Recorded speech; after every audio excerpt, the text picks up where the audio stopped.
The Blazers will steal it. This is one of those games where Portland comes and wins the game. This is not, I mean, the Warriors did everything they could. I thought Steph was put on an incredible show. But Portland is an athletic team. This is the Warriors' kryptonite. They are a young team. They're a fast team. They were rebounding the basketball. Everybody on their team made a play. I mean, you got to think, even in the third quarter, what's the dude?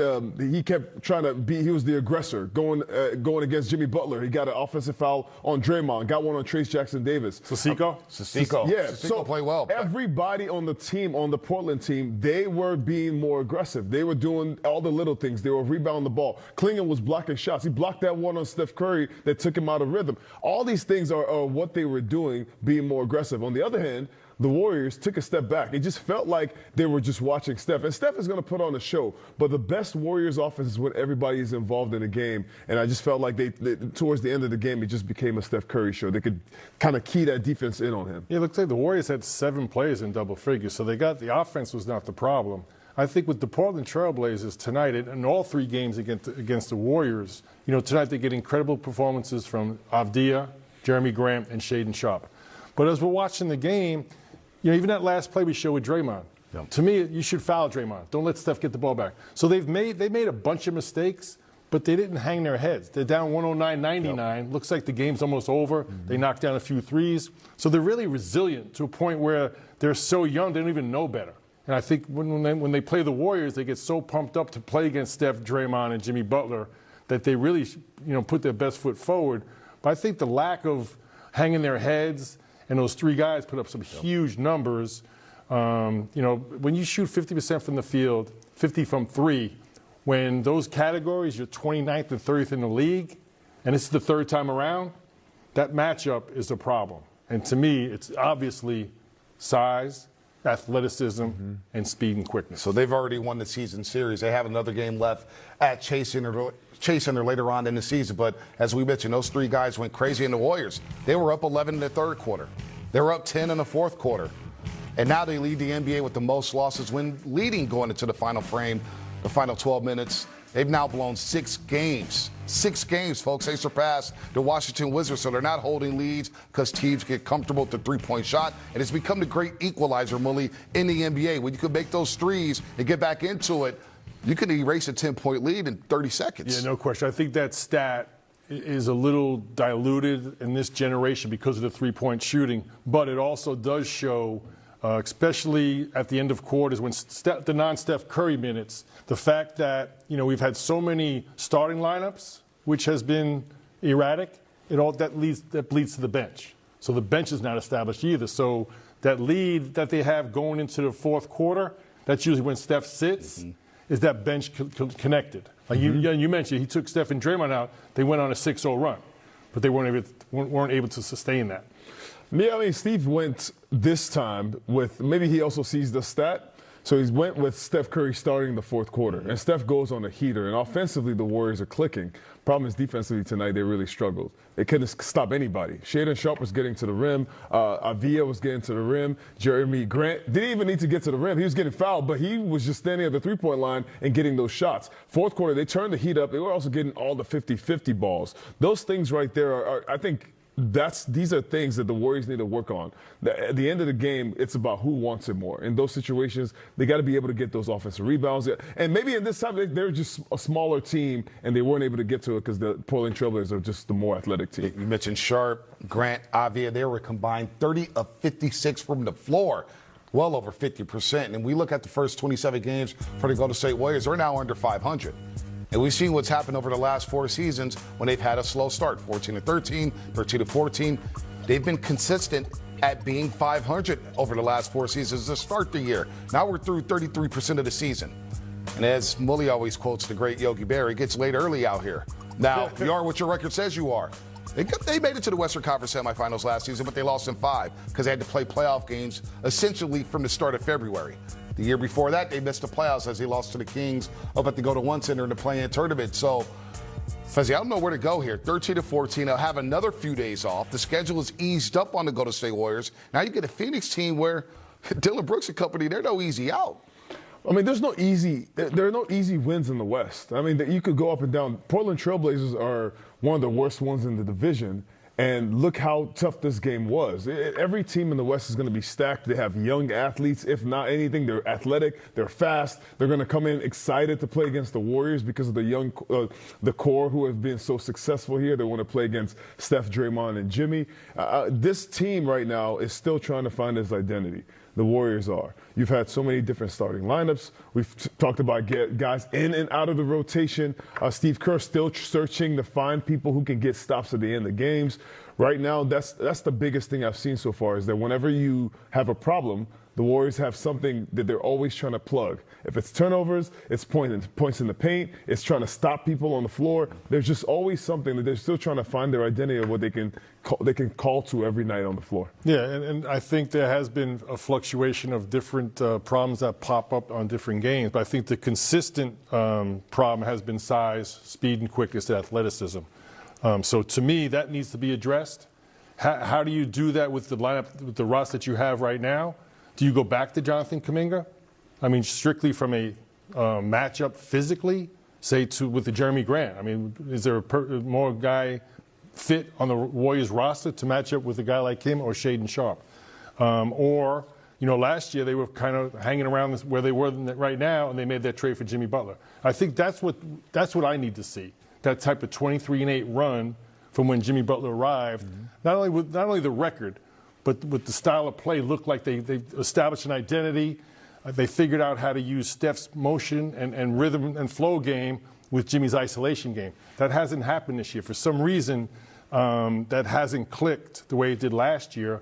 More than enough time to do it. Right. But, you're coming up on a point in time in the schedule here where you've got home games. So you can't keep pushing 2 games, 3 games, 4 or 5 games. You can't keep giving these games away because if you have to play deep into, March and April with an experienced veteran roster, it's going to take a lot of energy from them come playoff time. Yeah, it's hard to envision a 23-8 run, Fezzi, Phil, especially when Steph Curry's playing at such a high level. You look at his last 9 games, right? Now, I know he missed 5 due to the quad contusion.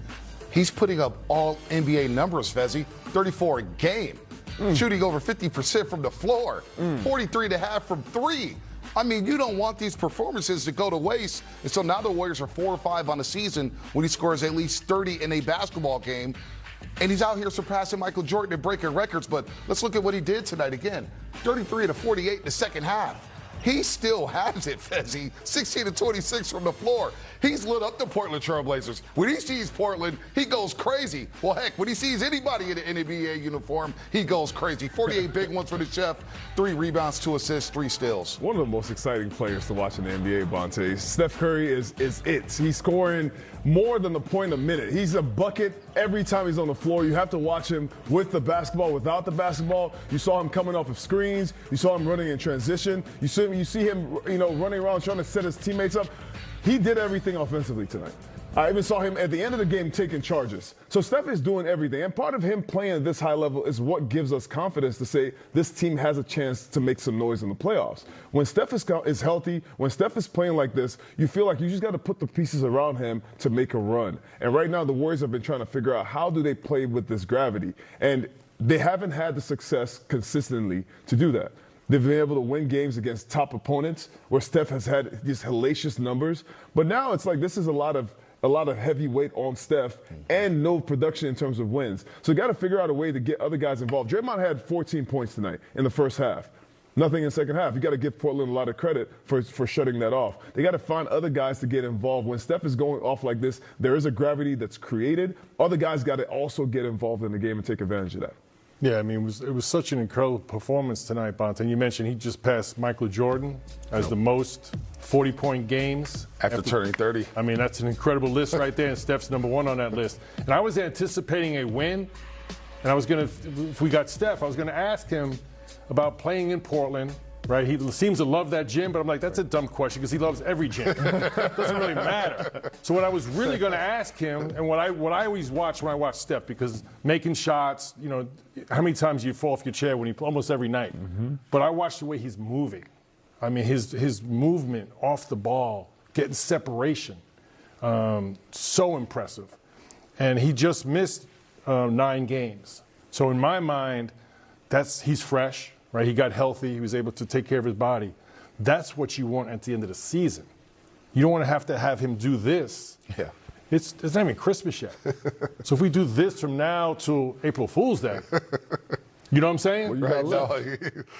Right. So got to get the rest of the roster together. So not only these performances lead to wins, but, and you mentioned he's playing at all-NBA level, these are MVP level play.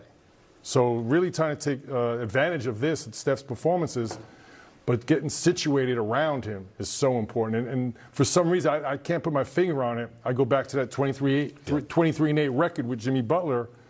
They've got to find that rhythm again. And Steve Kerr's got to kind of move pieces around. And at some point, maybe something major happens like a Jimmy Butler deal. 37 times Stephen Curry's dropped at least 45 points in a basketball game, and it was special. But when you think about how many threes he makes in a game, he made another 12 tonight. Now look at this list. Players with 12-plus threes made in a single game. Steph has 5 of them. Clay's on that list. Of course, Splash Brother with 3. Okay. Then there's a bunch of ones here. Danyar Marshall, remember him from UConn? Keegan Murray, Zach LaVine, Kobe Bryant. It's 5 combined from those other 5 players. The rest of the world has 5 and the Warriors have 8.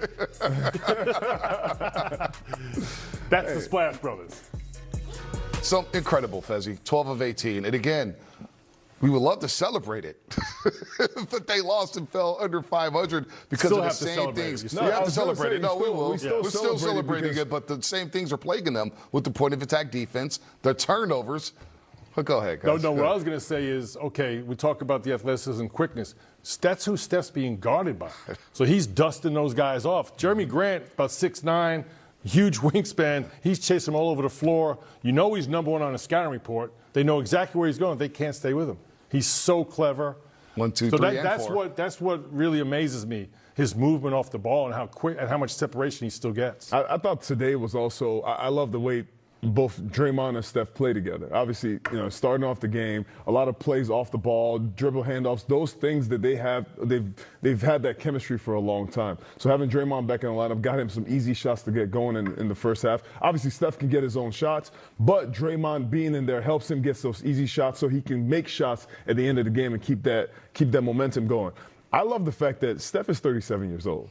Like, Steph is getting all the ways. Like, he is not just getting shots off the three-point line. Like, he's running all around. Like, he's the first one down the floor sometimes, running, setting screens for guys, doing it in a bunch of myriad of ways.